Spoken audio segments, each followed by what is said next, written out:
Hi, everyone, and welcome back to another season of The Sessions. I'm Cynthia Garrett, and it is great to be here with all of you. And it's really great to start this season with someone that has become a recent friend, and he's super cool. And there are so many layers to this person that is joining us on today's session that I promise you're going to want to stick around while we try to unpeel some of those layers. You know, I have done a lot of rock star interviews, from Mick Jagger and Keith Richards of the Rolling Stones to Carlos Santana, Stevie Nicks and Fleetwood Mac, Elton John, Steven Tyler, Christina Aguilera. I've even interviewed my brother, Lenny Kravitz, but I have never actually done an interview quite like this one, because rarely do I find rock stars so open about their faith. Well, Brian Philip Welch, better known by the stage name Head, Brian Head Welch, is an American musician, singer, and songwriter known all over the world, and best known as one of the guitarists and co-founder of the nu metal band KORN and his solo project, Love and Death. Well, Brian is very open about his faith, so please welcome to this session, Brian Head Welch. Hey, Brian. Hey, it's so good to see you again. Yeah, it's so nice to have you Skype in. How are you? I'm amazing. I'm in Los Angeles and getting ready to go to Australia, Japan. And you know what? I'm just so honored to be on your show. Thanks for having me. Well, thank you. You know, when I started kind of getting ready for this interview, it struck me that there are pieces of your testimony out there, but I think to set context for here, it's just a great place to start. And somewhere between a book you wrote in 2008 called Save Me From Myself and your second book from around 2013, which is called With My Eyes Wide Open, there are a lot of miracles and mistakes. And in all of that, there's a great testimony. So could you kind of share like how you came to know Christ? Yeah, man, when I was 10 years old, I heard AC/DC Back in Black. My parents got me the record for Christmas. I remember playing it in my room. I wouldn't leave my room for like days, weeks, months, whatever it was. And I just stared at it and I was like, I want to do this for a living. And Angus Young, the guitar player, was on the back of the record, and I would just daydream about being him. And so I was like, Mommy, Mommy, Mommy, get me an electric guitar. And she's like, no, I'll get you an acoustic guitar. And if you learn something, then maybe I'll get you an electric, but you got to show that you're dedicated. And so I learned Mary Had a Little Lamb on the acoustic guitar as quick as I could. I was like, Mom, look. And sure enough, she was true, and she to her word, and she got me an electric guitar and an amp not long after that. And I had an ear for music. I got bullied a little bit, so I would just sit in my room and let the music just take me away to another place. Wow, that's so interesting that she thought that there was some proving ground between an acoustic guitar and an electric guitar. What do you think that was all about? I think it had to do with being a little bit cheap, because my mom's always like trying to save a buck when and so she was like, okay, I don't want to buy this stuff unless he's really serious, because an acoustic's like what, like 25 bucks, 50 bucks back then or something. And Yeah. electric and an amp and chords and all this other stuff. And so I think it was a little both. She was a little cheap and she was being smart, but she wanted to see if I really meant that I wanted to play, Yeah, no, totally. Totally. She wanted to see if it would stick. My son wanted to play the drums at a certain point, and I was like, oh, no. And Exactly. it didn't stick, so thank God, like, the drum kit wasn't super expensive. But You know what? I left the part out where I first wanted to play drums, and my dad he appealed to my laziness. He's like, would you like to carry around a bunch of parts or just one instrument? And I was like, probably one. And he's like, then don't play the drums. You should play something else, like guitar. So that's when I started bugging my mom. okay, I love it. I love it. You mentioned something that I don't want to like run past. You mentioned that you were bullied some. Yeah. Really? Yeah. I was bullied. See, I grew up. I was born in L.A. Mm-hmm. and I grew up outside of LA in Torrance, California, which is right by the LAX airport. And we lived by the beach. My dad was a banker, my mom was a nurse, and life was pretty good. I didn't have a lot of trouble there besides one of when I was like 8 or 9 years old. This is kind of big trouble, but my my friend's brother was either selling or just smoking weed, and we would watch him. And then when we were like 8 or 9 years old, we snuck and stole like roaches and stuff and tried to smoke it. So that was the worst that happened. But as far as like um, being bullied or insecurity or any of that, it was fine in Torrance. When about 9 years old, I moved to Bakersfield, California, which is 2 hours north of Los Angeles, and I know my dad, Bakersfield.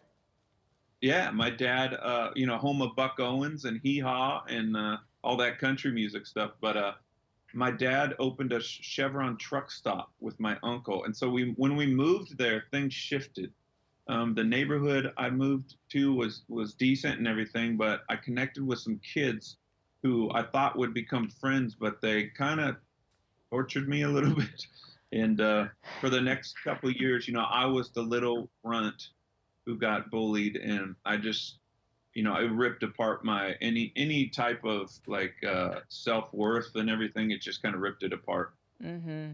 Well, that's kind of why I backpedaled to it, is because Yeah, you're pretty open about kind of your struggles with drugs and addiction, and I know, as someone who's been there before, that back it goes back to low self-esteem, to insecurity, to things that we carry with us usually from our childhood, you know.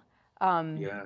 so you dreamt of being a rock star. I mean, I get it. I used to look at, I don't even want to say the names of the people I would watch who did what I do today, and it's like, I really want my own show. I really want to be that person. I really want to. So I get like the little girl and the little boy fantasy, right? But Yeah. yours becomes a reality. So how did KORN happen, and where were you in your frame of mind when KORN happened? Oh man. I mean, you nailed it as far as the insecurity and all of that. Like I carried it. Everything that happened to me, whether the just the self-esteem issues, feeling like I was ugly, um, all this stuff that happened when I was a kid, I carried it into my teens, to my late teens, to my early 20s, and into the band when I started the band. So we grew up, like I said, 2 hours north of Los Angeles. So when we got into our late teens, we would start taking trips to go see bands in LA, and the world got a lot smaller because it's like, oh wow, our favorite bands started 2 hours away from us. So we just started cruising down there. Next thing you know, we moved down there, got the crazy jobs, just anything. We'd pile into an apartment, me and the guys, and there'd be like 6 people living in an apartment. I have 1 bedroom, 2 bedroom apartment, and so we just you know through some circumstances, I ended up down there with them and just jamming, and the whole thing was the whole focus in life was just like music and beer. Right. And we weren't like, you know, whiskey, hard alcohol drinkers all the time. It was mainly beer and music. And so we moved down there and just started jamming, and once we got the finishing touch, which is the voice, we found the singer, Jonathan. We started playing around in Hollywood and just attracting a lot of fans, and record companies loved it because we were just unique. But our frame of mind, none of us, it was our frames of mind weren't good at all. All of us were carrying all the stuff that we are from our childhood years. Everybody, like our singer, he went through abuse. He had some sexual abuse growing up. He had um, massive dad issues, and mostly all of us in the band. So we took these issues of being bullied, issues with dad, um, low self-esteem, and took them and formed this band and created this music and this sound And when we started touring, it was like we were a voice to the wounded in this generation. And it was all like vomit your anger out type of just, you know, rage. And so, yeah, that's what started the whole process. I mean, you guys really were instrumental in the sound of the 90s. You know, I mean, I don't know that, I wonder if people actually get that, because I know as a band, you were really important to what was going on then.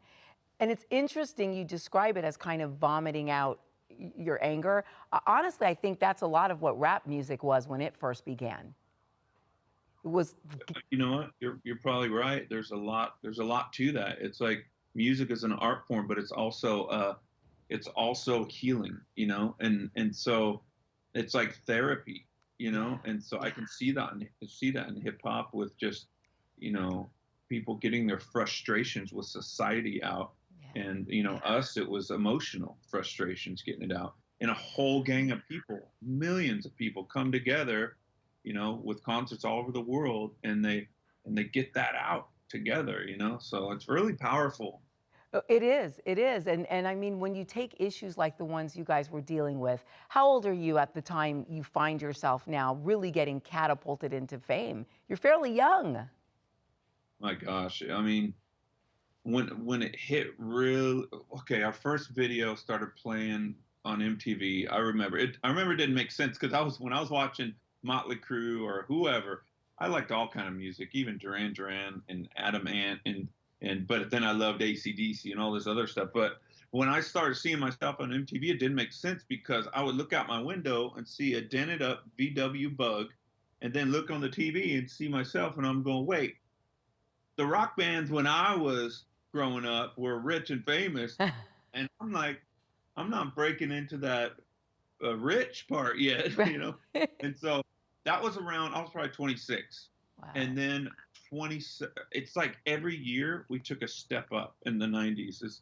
And around 96 we started getting played on MTV radio, and no one liked us at first. It was crazy. Our just cult of people that loved what we were talking about, the frustrations of life. They loved us, but radio, MTV, none of them liked us.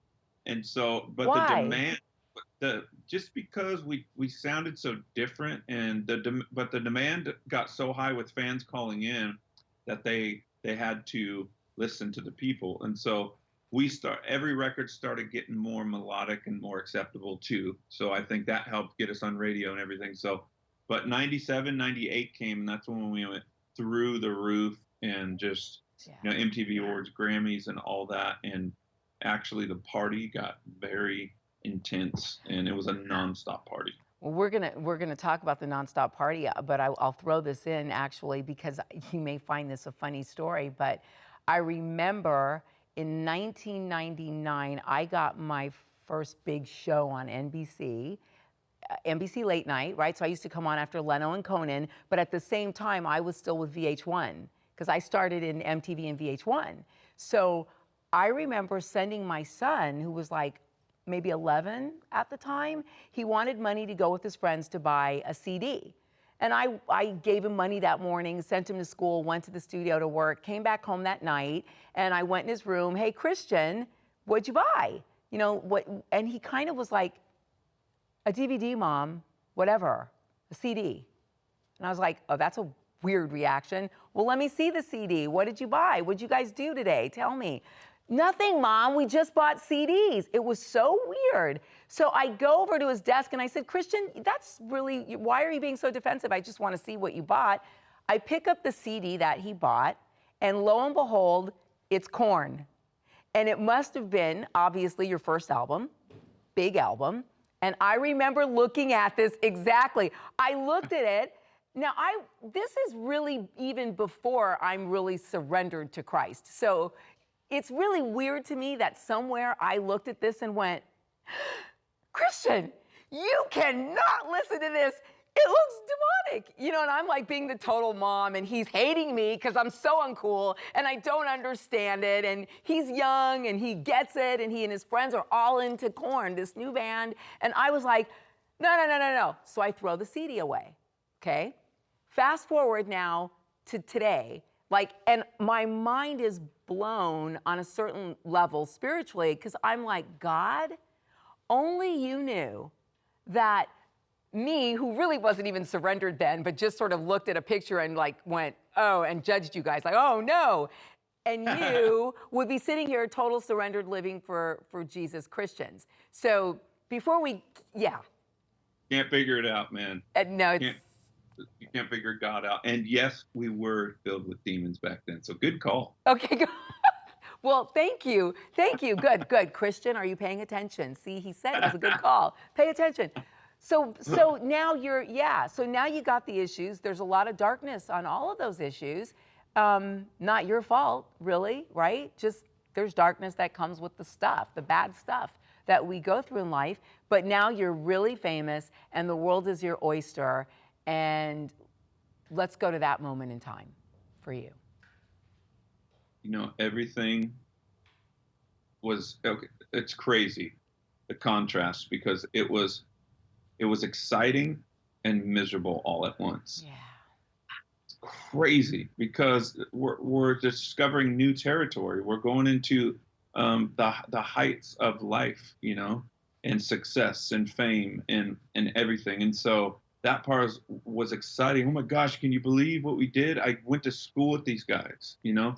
They saw me like before my voice changed, you know, and I knew them. I knew their parents. And so we're like, so that exciting.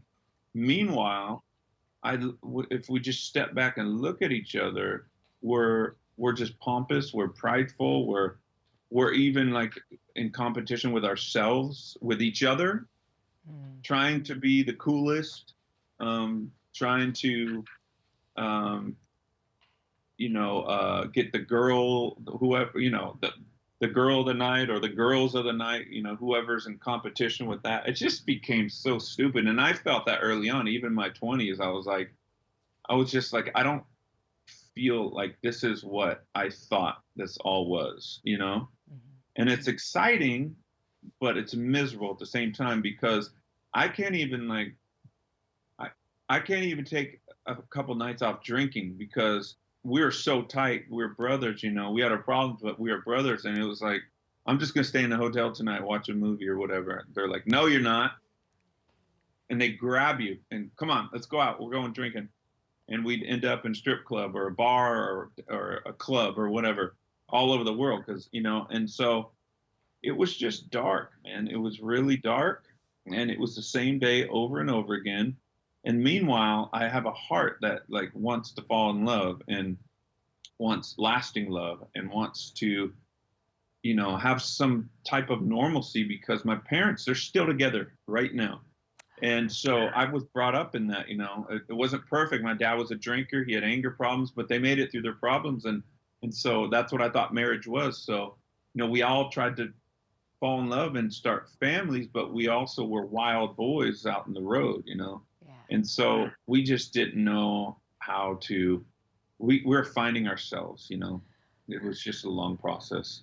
No, I get it. You know, a lot of people, I think that, a lot of young people think that fame is the answer to all of your questions and your needs. And it's not even, you know, and I think you'll get this. It's that thing you looked at when you were staring at that album cover and thinking, I want to do this, I want to do this. There was some significance that you thought you'd find in it, I imagine, that you just didn't find. Yeah. Well, the purpose, you know, because when I'm staring at that picture, listening to the music, feeling how it makes me feel, that was I believe it was like a calling right there, you know, that was presented to me, but my motives were messed up. And so what I was feeling right then is what all the fans in the future were going to feel when they're listening to our music. You know, it was going to make them feel something. It was going to make them feel better about life. It was going to be their escape, you know. And so what happened was, when I got older and the crazy touring and the excitement and the darkness of it all, you know, I got to the place I didn't figure it out until I met Christ, though, that it's not about me. It's about them.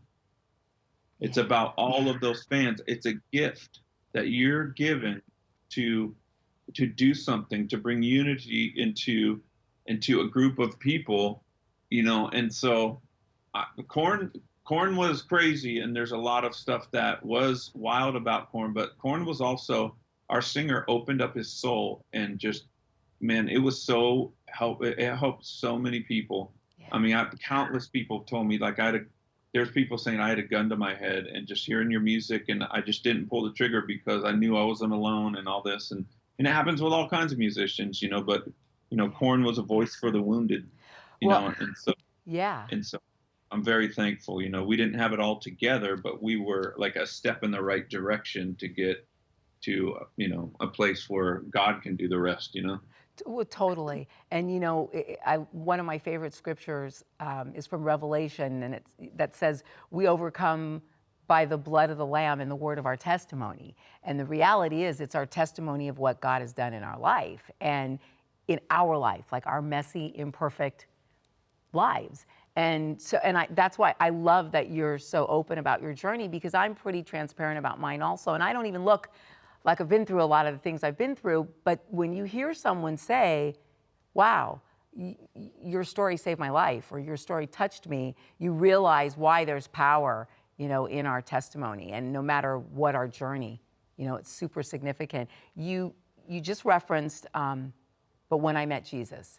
So where were you and how did you meet Jesus? I was on a 2-year methamphetamine addiction.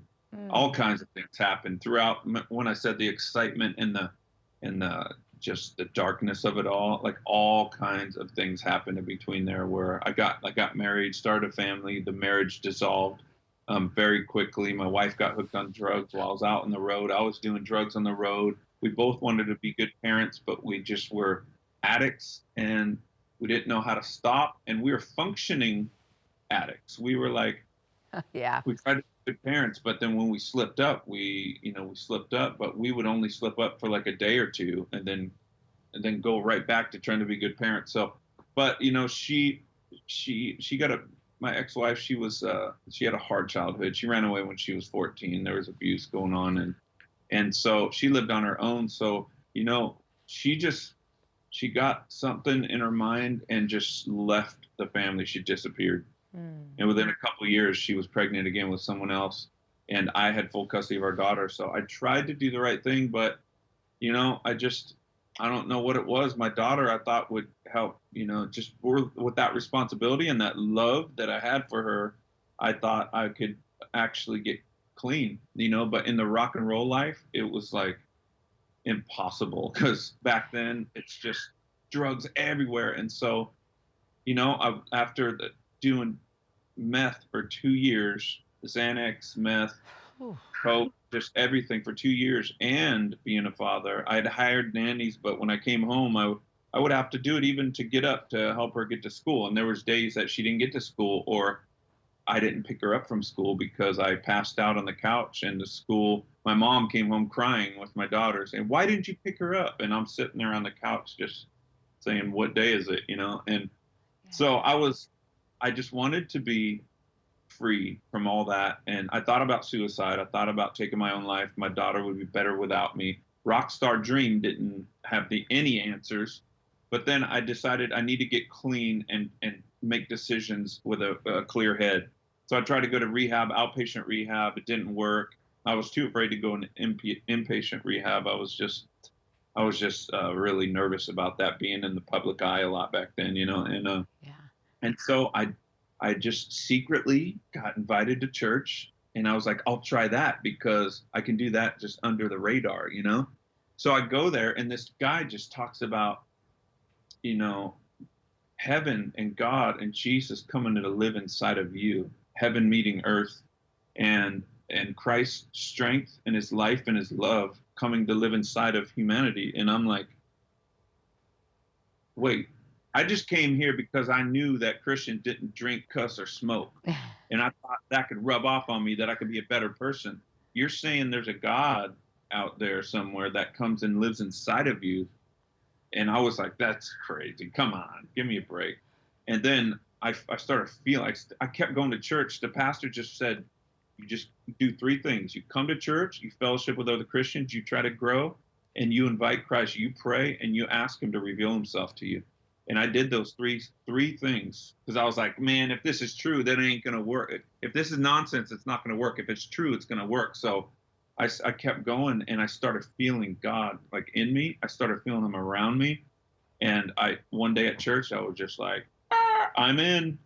And I went home, and I felt like Jesus was in my house walking around, which he was, because he's everywhere by the Spirit. He's everywhere. And he was speaking to me, not audibly, but just, man, I felt his glory. I felt his love. I felt like angels around me. I'm not like a real visual person yet, but I could see it. But I couldn't. You know what I mean? Yeah. You know what I'm Yeah. A lot of people are saying. Yeah. It's just the union took place. The pleasure that I had been seeking in drugs, alcohol for all those years, just the pleasure from Christ and the purity of the heavenly realms touching me was like, I was addicted. Yeah. That was it. Game over. Right, exactly. It's funny. I always say I could live without most things, but I never want to live my life without my relationship with Christ ever again. No, it's that supernatural love that Yes. when you're in it, in a moment, in his presence, nothing and nobody else matters. Nobody's judgments matter. No one's opinions matter. It's all about, wow, I am loved. Yes. You know? It's crazy. And you know what? Man, I've experienced, just as you have, everything in this earth, and nothing can compare to that, you know? It's crazy. Yeah. Thank you. This is probably a perfect place to maybe we'll take a break and come back next week with Brian Head Welch from the band KORN, because I think right here, I'll leave you guys to think about this journey that he's had to this moment of finding Christ. And when we come back next week, I want to talk to you about the journey of fame and parenting, because I don't think most people really get that you have a lot of very deep revelation about parenting that I think is really important to share. So if that's cool with you, we'll take a break. I'm Cynthia Garrett. You're watching The Sessions. I will see you next week.